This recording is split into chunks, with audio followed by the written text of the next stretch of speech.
Hi, I'm Janelle Collard. I'm here with Sharon K. Richards today, and she is one of the members of the group of people who bring you the information from the WeSeekToServe.com and ThoughtsFromAMaster.com websites. And Sharon has agreed today to have allow one of the newest members on the websites to come through and speak through her, and his name is Sirius Minor. Very interesting. And it's Sirius, I assume it's from the planet Sirius? He's from Sirius, yes. Okay.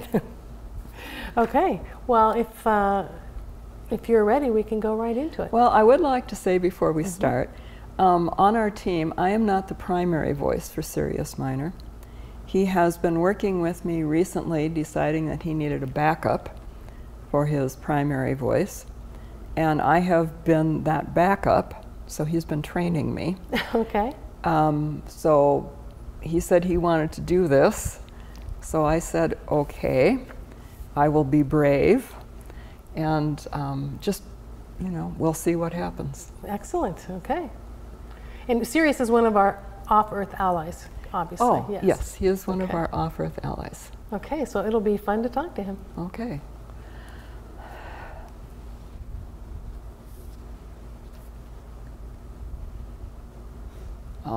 All right, very good. We have a good connect. I am here. Excellent. Well, I'm so glad you're here. It's nice to meet you. All right. My question.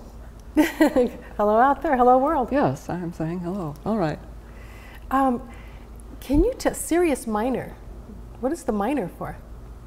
Well, I believe that when your astronomers name stars, they have this major and this minor.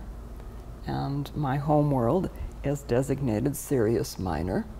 Okay. So I simply take the name. It would be, for instance, if you had a visitor come and call themselves Earth.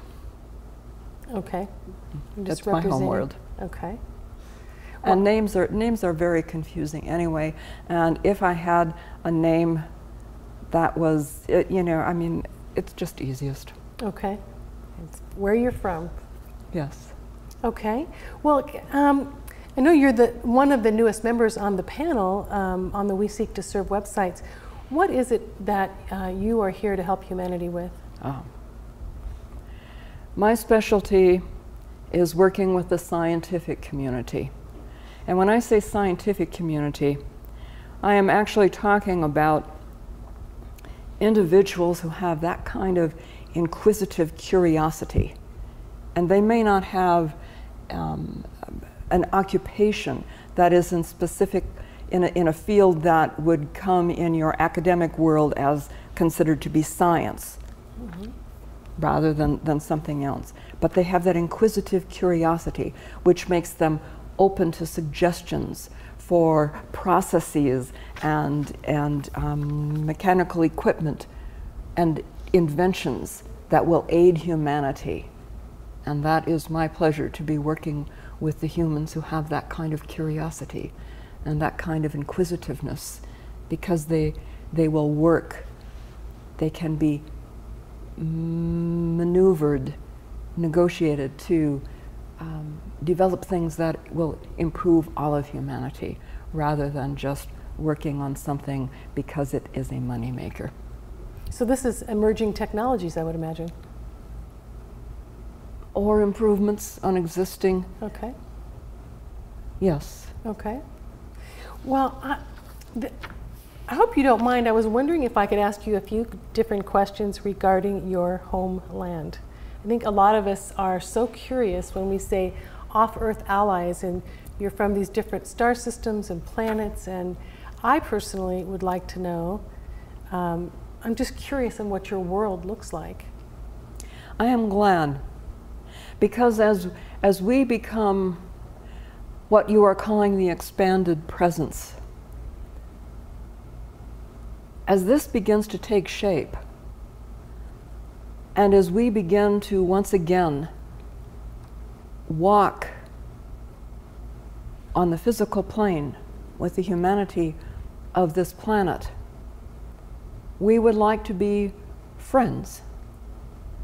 And friends generally know a little bit about each other. Right. So I am glad that this curiosity exists. and yes. All right? Please restate the question and how broad or specifically you wish me to speak. Well, you know, I'm just going to throw a few things out there and then you can elaborate on them. But, you know, I'm just curious as, do you have families? Do you have children? Do you have communities? What does it look like in your world? Oh, these words. I can say yes and no. When you get to the essence of a family, of children, of community, then yes. Do our families and communities and children express themselves the way they do for you who are human on earth? Then the answer would have to be no. In the first place, in my home world, we do not exist in this dense physical form. Right. All right. We exist and have our incarnations, the equivalent of a human lifetime, we will call an incarnation. That is on the etheric plane. And those humans who have etheric vision can see what's going on the etheric plane. And there are more and more humans being born with that incredible vision. But that is where we have our existence, is on that etheric plane. Families. A family and a community are about the same thing for us. For we exist in groups on the etheric plane. And these groups can range in size from 15 as the smaller up to 40. And that is both a family and a community. And within that group, we still have the cycle of incarnation, although our incarnation, a single incarnation lasts much, much longer than a human incarnation at this point in time. And those in this community who are more experienced, which would be the equivalent of, I think you'll call them advanced souls. Mm-hmm. All right. Those who have more experience in their spiritual growth, because we are all working to return to the source. That is the objective. We left the source, we return. Those who are more experienced, I would say, exist on the outer rim of this community that is a family, that is a group. So that those who have lesser experience, that you might call children, the equivalent, are protected in the inner core of that group. So do we have families? Yes, it would be this group.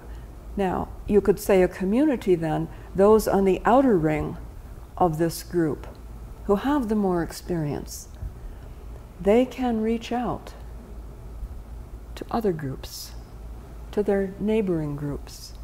And when they can make a connection, as the neighboring group reaches, and this group reaches, and there is a connection, then you start having a beautiful, lacy network that you could call a community. Okay. And in the center of each node of this community, you have the younger ones, the less experienced souls on their journey of return. And they are the children, and we protect them as they go about gaining experience and their own spiritual maturity. Okay. Do you have etheric bodies? Yes, yes. Our etheric, but they don't look like your human forms. They are made up of color and form and sound. So it's color, shape, and sound that creates what we call our body of incarnation. And that color, shape, sound can and does if you are making progress when you enter a community. May I speak of that process? Yes, please. We also have the equivalent of the soul level plane that is higher and more rarefied. And when an individual soul is ready for an incarnation experience, they will be coming into a group, be that a group of 15 or 20 or 35 or 40. And we create in the center of our group, in the center of our family, we create a safe space of color and sound. And that soul then will emerge. We have a ceremony and we welcome with sound. And that soul will then emerge in that space. And those who are surrounding that space will reach out energetically with an energetic tendril to touch the one who has just entered into this etheric realm until they are rested and ready to, as it were, stand on their own.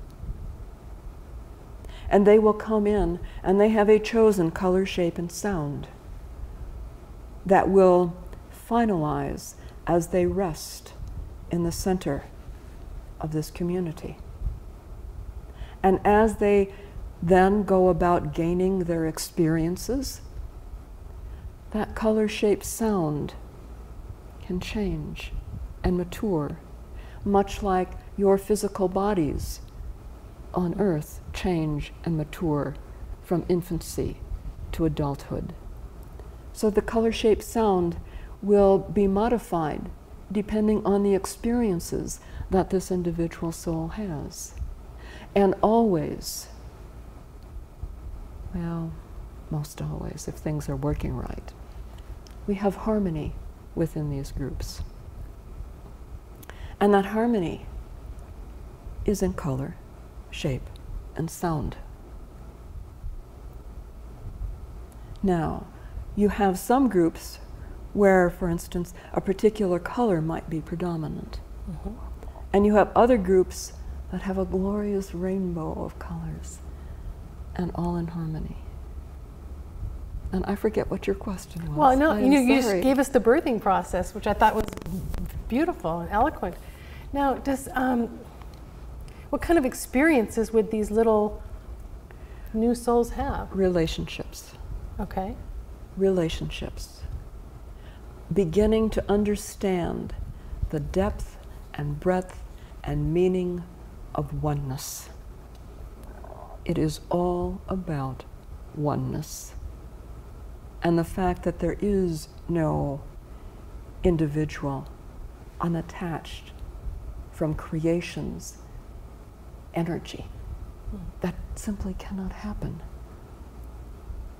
But understanding, you would say internalizing this concept of oneness, that everything is energetically connected. It is all energetically connected.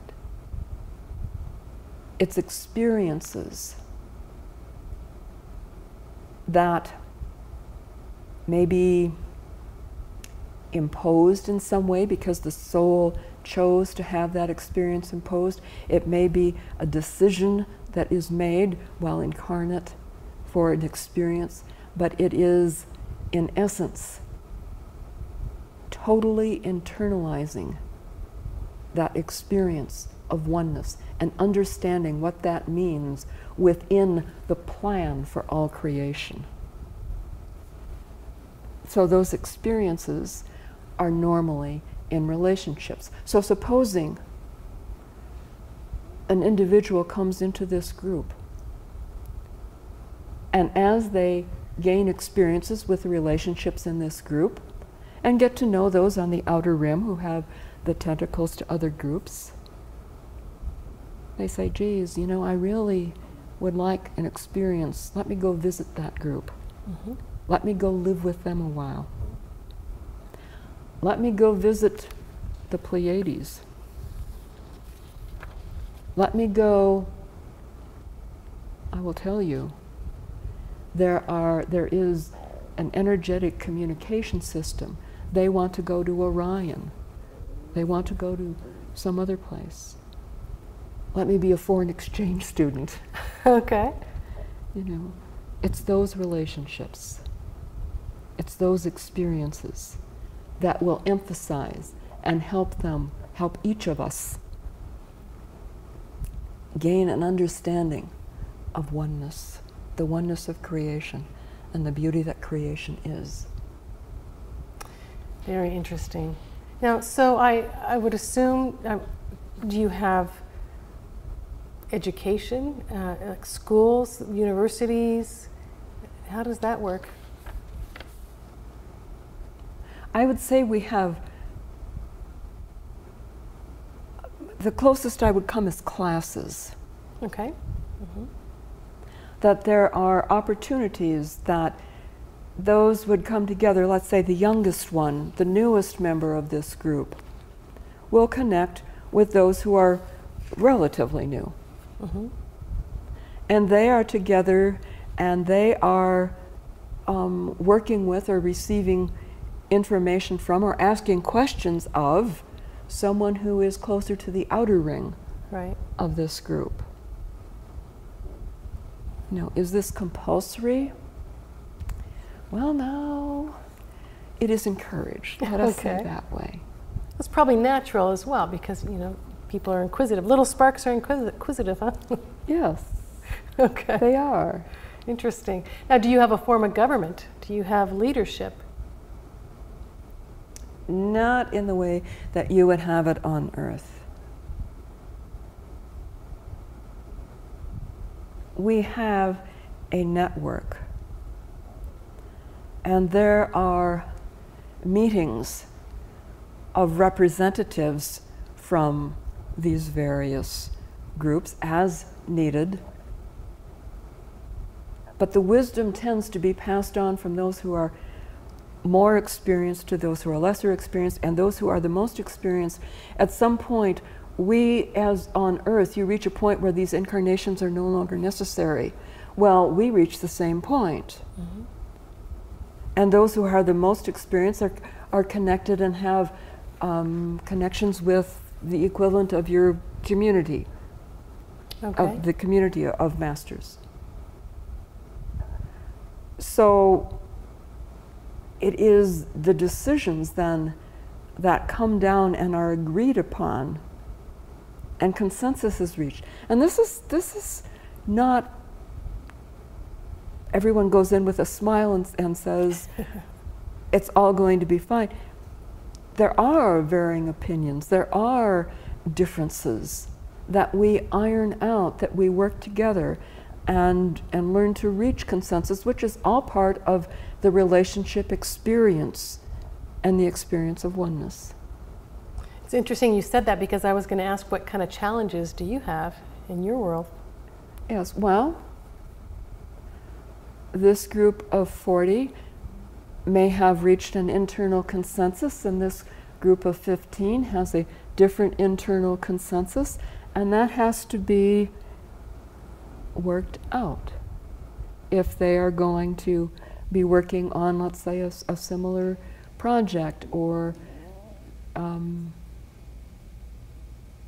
maybe there's a decision. How much do we wish to be involved with the activities of the planet Earth? Now, this is made, I would say, at our community of spiritual masters level, but not without knowing how our incarnating community feels. Okay. Or let us say something is going on in the Pleiades, and those who are nearing, that are the more experienced, would like in some way to communicate. Well, some may say that no, the time is not right. Let them settle what it is they're working on there. You know, I mean, it's those kinds of things. There are just differences of opinions. Differences of opinion. And they are all and must be worked through. I would say that we do it considerably less, with less violence than we have encountered on Earth. A lot of yelling? Of course, I'm just kidding, but so how does your communication work? I mean, here we have video, we have internet, we have, you know, broadcast. How does it work with you and your people? It is largely, okay, we color and sound.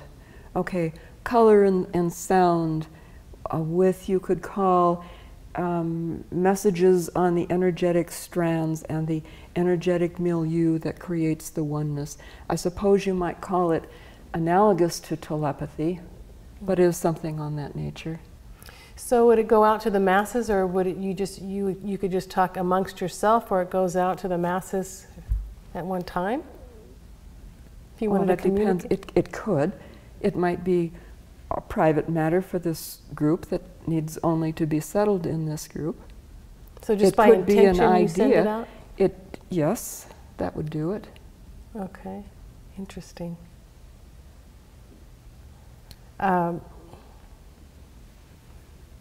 This is very interesting. Well, it is interesting to hear from, you know, and so do you have different races on your planet? Like we have different colors, tones. And colors. Color tone combinations Do you vary. have big fat tones and little tiny skinny tones? And colors?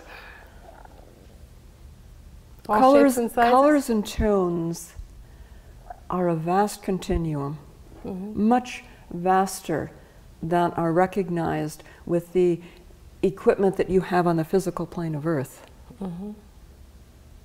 So, yes. So you have many more colors than we can imagine, I would imagine. Yes, there are, yes. Do you have any judgments on colors? What's better, you know, my color's better than your color, or I want to be that color, or? Can you see me blanch at that concept? If we have one who is very, very inexperienced, and we purport that my color is better than we your, live like than that your here. color. I mean, we do, unfortunately. There would be those who are more experienced who would offer guidance as to what is most beneficial to the family and the community and the oneness. And now, the choice is still theirs, but we would, with love, attempt to influence. Okay, that's fair enough. And do the colors change throughout your lifetimes, I would assume? Yes, that's what I was getting at. As experiences are gained, the colors can change minimally or significantly. Just as some growth experiences for souls on Earth are minor in a given incarnation, and some growth experiences are big. Now, people from your planet, your species, have you ever been incarnate here on the Earth? Some have. Oh, really? Okay. So would some of us, I would assume, then we could, at some point, maybe incarnate on your planet? That can happen. That's not precluded. You would probably...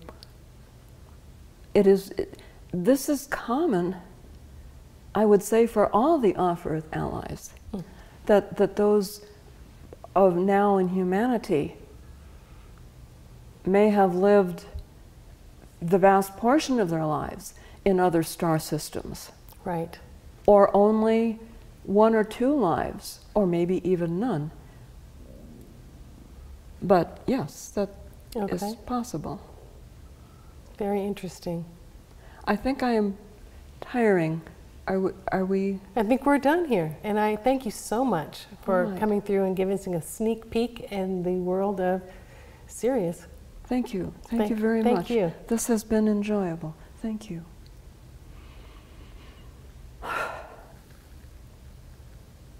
Okay. Well, that was very interesting, you know, just to see what goes on in these other planets.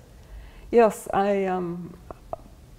I would like to find out more and be able to bring more of that kind of information through. I would think too, it's because interesting. you have a lot of off-Earth allies and more coming all the time on your website, We Seek to Serve. So I would love to know more about the other planets and what they look like, and what their challenges are, and what they're really good at, and what's not so good. Well, and I think, you know, not only as an example, but the commonalities. Right, right. You know, how we really, in essence, have the commonalities there. Because it is all about the oneness, as we've heard so many times. Thank you, Janelle. Well, thank you so much, Sharon. Okay. If you'd like to hear more about Sirius Minor, as well as the other off-Earth allies, be sure to check into WeSeekToServe.com. Thank you so much for being here today. Thank you.